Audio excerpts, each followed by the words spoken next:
아침 묵상 하나님 장 시작하겠습니다. 먼저 기도하시겠습니다. 하나님, 예레미야가 마지막 장까지 또 묵상할 수 있는 은혜 감사합니다. 말씀을 통해 인생의 중요한 진리를 깨닫고 발견하게 하옵소서. 또한 살아내는 은혜가 있게 하여 주옵소서. 예수님의 이름으로 기도드리옵나이다. 아멘. 오늘 함께 하실 말씀은 예레미야가 5장 21절 한 절의 말씀 보도록 하겠습니다. 여호와여, 우리를 주께로 돌이키소서. 그리하시면 우리가 주께로 돌아가겠사오니 우리의 날들을 다시 새롭게 하사 옛적 같게 하옵소서. 아멘. 오늘 말씀의 제목은 최고의 선택, 하나님께 돌아가자라는 제목으로 말씀 나누도록 하겠습니다.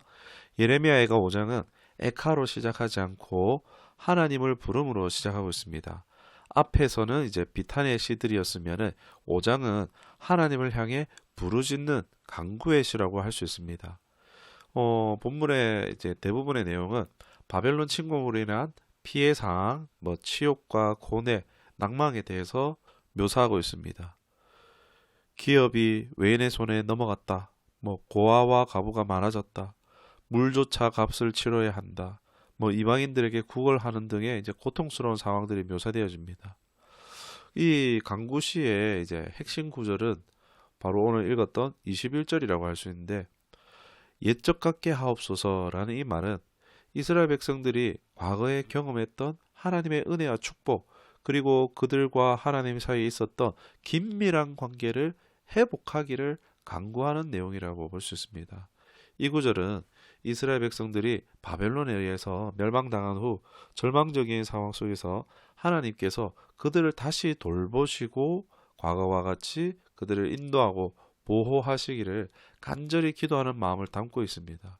이 구절은 하나님의 적극적인 개입을 촉구하는 의미로 사용되어졌으며, 이 하나님의 주권을 인정하고 현재의 고난 속에서도 미래에도 도래할 구원의 소망을 바라보는 믿음의 표현으로 해석할 수 있겠습니다. 이는 하나님께서 자신의 백성들을 사랑하시고 그들이 회개하고 돌아올 때 그들을 받아주시는 이 하나님의 성품을 또한 반영하는 것이라고 할 수 있습니다.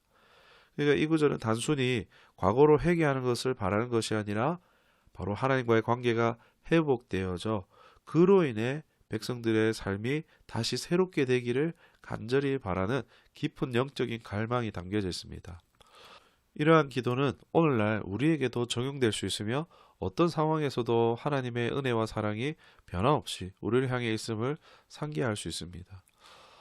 진정 우리의 인생에 구해야 할 것은 사실 이런 상황 저런 상황에서 결핍들을 기도할 수 있겠지만, 하나님께 돌아가는 것을 가장 바라고 구해야 하는 것이며, 하나님께 돌아가는 것이 가장 중요하다고 할 수 있습니다.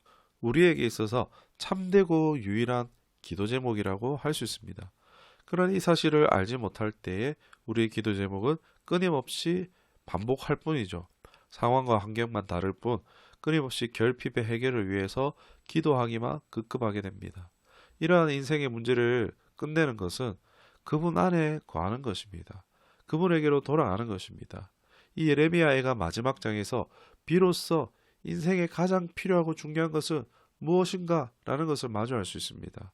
애가의 대부분의 내용은 아픈 내용들이죠.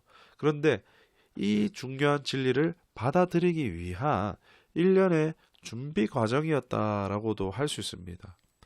하나님께 모든 것이 있는 것이죠. 그런데 하나님이 없으면 아무것도 없는 것입니다.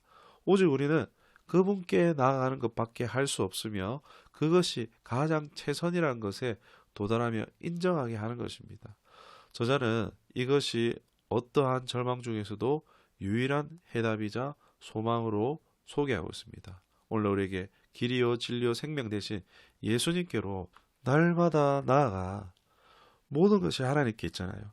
이 모든 은혜를, 끊이지 않는 은총을 우리가 누리며 살아갈 수 있기를 주님의 이름으로 축원합니다. 그러나 우리가 신앙이라는 것이 항상 하나님만을 향해서 나아가는 것이 아니라 멀어지는 것도 경험합니다. 육신을 가진 인간으로서 살면서 경험할 수 있는 너무나 자연스러운 것이라 할 수 있습니다. 우리 찬양 중에도 너무 멀리 왔나요? 라는 찬양이 있죠. 이게 성도들에게는 굉장히 대중적인 찬양으로 그만큼 많은 성도들이 경험하는 영역이라는 것입니다. 한때는 하나님 잘 믿었지만 이제는 뭐 하나님으로부터 너무 멀어져 버려서 스스로 자신을 볼 때 하나님께로나 교회로 공동체로 돌아갈 수 없을 것 같고 하나님께서는 이제 더 이상 뭐 받아주시거나 할 것 같지도 않은 그런 상황들을 마주하거나 경험하기도 한다는 것입니다. 또는 다시 그 또 시작하기에는 너무나 내 상황이 지쳐버려서 돌아갈 의욕조차 상실해 있을 수도 있습니다. 여러분 우리는요 누구든지 신앙을 하다가 하나님 원하신 거룩에 이르기보다도 타락에 빠질 수 있습니다. 오늘날 유명한 사역자들의 타락의 소식이 참 어렵지 않게 들려집니다. 그러나 여러분 성경에 하나님 마음에 합한 자라고 했던 다윗도 타락했다는 것을 우리가 잊지 말아야 합니다. 주변에 함께 신앙을 했다가 떠나간 사람들이 꽤 많이 있습니다. 뭐 이런저런 이유들이 있지만 뭐 예배를 떠나고 공동체를 떠나는 것은 뭐 자신은 뭐 하나님을 여전히 사랑하고 있다라고 하지만 하나님을 떠난 것이며 타락했다라는 것은 사실 부인할 수 없는 것입니다. 고린도전서 5장 5절에 이런 자를 사탄에게 내어 주었으니 이제 음행에 했던 사람들에 대해서 말하고 있습니다. 이는 육신은 멸하고 영은 주 예수의 날에 구원을 받게 하려 함이라. 아멘. 그러니까 하나님이 우리에게 주신 자유의지로 우리가 하나님이 아닌 죄를 선택하는 거 하나님 못 막지 않으십니다. 그러나 하나님께서는 육심됨과 거기에 따르는 고생으로 결국 이들이 하나님을 찾을 수 있도록 죽음 같은 아픔을 허용하실 수도 있다라고 할 수 있습니다. 이런 예가 탕자의 이야기에서 잘 드러나죠. 이 탕자는 아버지를 죽은 자 취급하고 상속받을 재산을 미리 다 땡겨받아서 아버지를 떠나버립니다. 자신이 하고 싶은 대로 다 살다가 받은 재산을 다 탕진하고 이루다 말할 수 없는 고생과 생사를 넘나드는 그 끝에서 아버지의 집에 종이라도 주니 아버지의 집으로 돌아가자라고 합니다.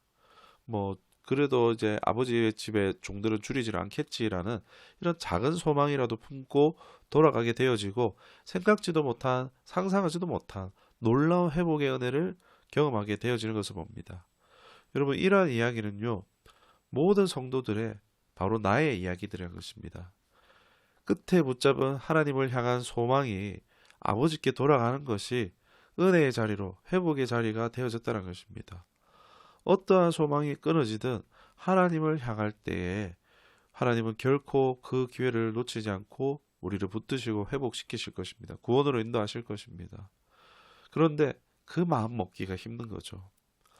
시편 51편 17절에 하나님께서 구하시는 제사는 상한 심령이라 하나님이여 상하고 통회하는 마음을 주께서 멸시하지 아니하시리다. 아멘. 이 말씀에서는 하나님께로 돌아가고자 하는 회개의 마음이 나타나 보입니다. 이러한 회개하고자 하는 마음, 하나님께로 돌아가고자 하는 그 마음이 있을 때에 회복의 첫걸음이 될 수 있다는 것입니다. 회개의 여정, 회복의 여정은 결코 쉽지 않은 길일 수 있습니다. 그러나 하나님의 약속이 있는 축복으로 돌아가는 놀라운 기회란 것입니다. 에가의 저자는 당시뿐만이 아니라 이 글을 읽고 읽을 하나님의 모든 백성들에게 말하고 있습니다. 뭐요? 여호와께 돌아가자. 주님께로 돌아가자. 이것 말고는 인생에 어떠한 답도 길도 없음을 우리에게 가르쳐 주고 있습니다. 사랑하는 여러분, 이런 하나님의 신실한 약속을 응답을 받는 은총이 있어지기를 주님의 이름으로 축원합니다. 기도하겠습니다. 하나님 나라의 백성의 멸망을 그 참상을 말씀을 통해서 보았습니다. 속이 답답하고 힘든 내용들이 다수였지만 이제는 우리가 어느 것에 주목하고 집중하며 살아가야 하는지를 알겠습니다. 죽음의 고통과 슬픈 뼈아픈 경험을 통해 값으로 매길 수 없는 이 대가를 치른 교훈을 오늘 받습니다. 인생의 결론은 우리 하나님이십니다. 예수 그리스도이십니다. 고생해보고 주님을 선택하는 것이 아니라 돌아가는 것이 아니라 모든 것이 주님 안에 있음을 일찍부터 알아서 살아가는 주님을 추구하는 은혜가 날마다 있게 하여 주옵소서. 예수님의 이름으로 기도드리옵나이다. 아멘.